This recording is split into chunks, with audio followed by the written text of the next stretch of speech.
30 tons of aluminum and steel rest upright on white sand 60 meters down. The nose greenhouse, 11 panels of reinforced glass, still frames the Pacific without a single shattered pane, while gun turrets sweep across schools of fish that were not there in 1943.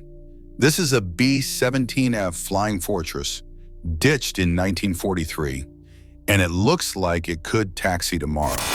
But here's what should not exist: a heavy bomber, intact after a controlled crash into open ocean 82 years ago. How did 10 men walk away from 30 tons hitting water at 100 knots? How did divers find it 48 years later in thousands of square miles of sea?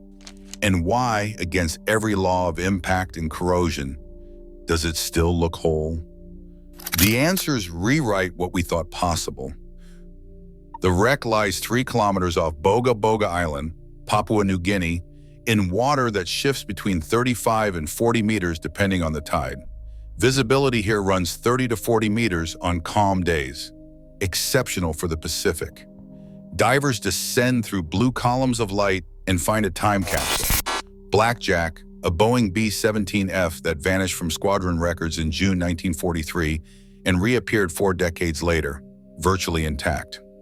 The preservation raises immediate questions about engineering, luck, and the thin line between catastrophe and survival. As the last witnesses age, this wreck becomes one of the few physical records of decisions made in seconds that determined whether 10 men lived or died. The B-17F Flying Fortress was the workhorse of the B-17F was the backbone of the Pacific Air War, a 4-engine heavy bomber designed to absorb punishment and bring crews home. 10 men operated each aircraft: pilot, co-pilot, navigator, bombardier, flight engineer, radio operator, and 4 gunners. 4 Wright R-1820 Cyclone radial engines generated 1,800 horsepower each, pushing the fully loaded bomber to a cruising speed of 160 knots at altitude. Empty, a B-17F weighed 32,000 pounds. Loaded with fuel, bombs, and ammunition, it could exceed 54,000 pounds. Ditching doctrine was explicit: gear up, flaps at 1/4, bomb bay doors secured, airspeed held above stall until the last possible moment. These numbers weren't suggestions. They were the difference between a controlled water landing and a tumbling disintegration that killed everyone aboard. June 1943. Rabaul, New Britain, a fortress the Japanese had transformed into the most heavily defended target in the South Pacific. 5 airfields, over 300 fighters, layered anti-aircraft batteries that could throw up walls of flak at any altitude. Allied planners needed Rabaul neutralized, and that meant sending B-17s into a meat grinder. Blackjack lifted off from Port Moresby carrying 8 500-pound bombs, enough fuel for a 7-hour round trip, and orders to hit the harbor installations from 22,000 feet. The distance was 400 nautical miles each way, much of it over open water with no alternates, no bailout zones, no rescue infrastructure. You went in, you dropped, you came home, or you didn't. The squadron briefed for heavy opposition and intelligence was not wrong. The bomb run went as planned until it did not. Flak bursts at 22,000 feet, black puffs that rattled the airframe and sent shrapnel through aluminum skin. Fighters, Zeros probably, made passes from high 6 o'clock, forcing evasive action that burned fuel and broke formation discipline. Blackjack released ordnance on target, turned for home, and that is when the crew realized the numbers were not adding up. Fuel gauges showed losses inconsistent with flight time. One engine ran rough, down on power. The navigator plotted options. They could limp toward Port Moresby and risk ditching in darkness, or put down in daylight with enough altitude to control the approach. The pilot made the call early, and that decision, made while still overland, while denial was still an option, this saved the mission. The crew began rehearsing ditching checklist procedures 70 miles from impact. Sea state mattered as much as airspeed. The crew found a zone with 3-foot swells running northwest to southeast. Manageable, not ideal, but within doctrine limits. The pilot flew a long, shallow approach parallel to the swell direction, bleeding airspeed down to 95 knots, flaps set to 1/4 to maintain control authority without adding excessive drag that would steepen the descent angle. Gear stayed up, locked and confirmed. Bomb bay doors closed and secured. The engineer pumped fuel from the wing tanks to balance the aircraft, ensuring the tail would not dig in first and cartwheel the fuselage. At 50 feet, the pilot began a gentle flare, letting the B-17 settle rather than drop. The tail touched first, exactly as intended, then the belly, spreading impact force across the longest possible contact patch. Deceleration was violent but not catastrophic. 30 tons going from 90 knots to 0 in less than 300 feet. The airframe buckled slightly at wing roots but didn't break. Water rushed through seams but not through shattered structure. This configuration, gear up, doors closed, shallow angle, proper airspeed, is why they walked away. Hatches blew open in sequence. Waist gun positions first, then they opened the bomb bay access and finally the cockpit escape panels. Life rafts deployed automatically, inflating in seconds as the fuselage settled nose low and began taking water. 10 men exited in under 90 seconds. No panic, no jamming in doorways, because they had drilled this scenario and executed under pressure. Injuries were minor, bruises from impact deceleration, one sprained wrist from a bad grab on a raft rope. The aircraft stayed afloat for 2 minutes, long enough for everyone to clear, then slipped under bow first and vanished into blue water. The crew paddled to the northwest toward a visible coastline, maybe 8 kilometers away. Local villagers spotted the rafts before nightfall and launched canoes. By the following morning, all 10 men were ashore, accounted for, and beginning the long walk back to Allied lines. This is why all 10 survived. Training met procedure, procedure met execution, and luck filled the gaps in between. If preserving stories like this matters to you, subscribe. We're building a library of forgotten history before the last witnesses and wrecks disappear forever. Military records listed Blackjack as lost at sea off New Britain, location approximate. The crew's debriefing provided coordinates based on dead reckoning and visual landmarks, accurate enough for rescue, not precise enough for recovery. The wreck lay in deep water off a sparsely populated coast. There was no economic reason for survey work or salvage operations. Families received telegrams that said the crew were safe and the aircraft was lost. The precise location became a line on a map, nothing more. One of thousands of Allied aircraft swallowed by the Pacific and never logged beyond somewhere out there. For 43 years, Blackjack existed only in memory and fading logbooks.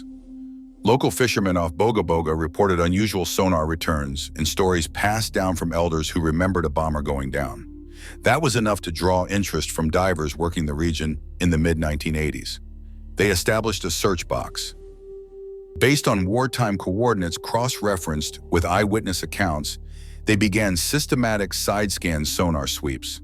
The returns showed a large symmetrical object in 38 meters of water, a structure consistent with an aircraft, but impossibly intact for a crash site. The first visual descent confirmed it. A B-17, upright, nose pointed northwest, wings level. Identification came from serial numbers on the tail section, matched against squadron records, unit markings still visible under marine growth, and cockpit placards cross-referenced with known B-17F configurations. This is how divers found it. Technology met local knowledge, and 43 years of anonymity ended in an afternoon. The nose greenhouse offered the first shock. All 11 panels were present, most uncracked, held in place by the original framework, which showed stress corrosion, but no catastrophic failure. The top turret ring still rotated on its mount. Gun stations in the waist retained swivel assemblies and ammunition tracking. The bomb bay structure, normally a weak point in ditch-sheet aircraft, remained square and true, proof that the doors had stayed closed during impact and prevented the fuselage from folding. Corrosion in warm tropical salt water proceeds at predictable rates of corrosion. Show aluminum alloys lose approximately 1 to 3 millimeters of thickness per decade in oxygenated seawater. The wreck showed corrosion consistent with that timeline, but no accelerated degradation from impact damage. The landing gear remained retracted and was visible through inspection ports, confirming crew adherence to ditching protocol. Engineering analysis revealed what happened.